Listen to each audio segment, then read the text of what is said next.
एक घने दरख्त पर एक कौवा और उसकी मादा ने अपना घोंसला बनाया था, जहां वह अपने अंडों की हिफाजत कर रहे थे। करीब ही एक छोटा बच्चा अहमद रोजाना खेलने आता था।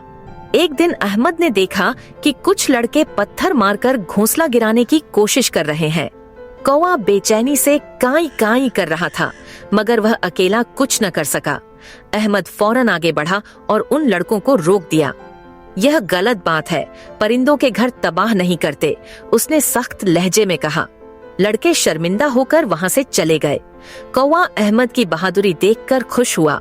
अगले दिनों में अहमद ने कौवा और उसके घोंसले का ख्याल रखना शुरू कर दिया।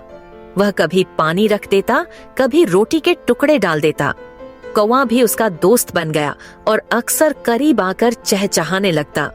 कुछ हफ्ते बाद अंडों से नन्हे बच्चे निकल आए।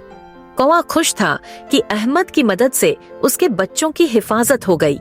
अब जब भी अहमद आता, कौवा मोहब्बत से उसके करीब आकर बैठ जाता, जैसे शुक्रिया अदा कर रहा हो।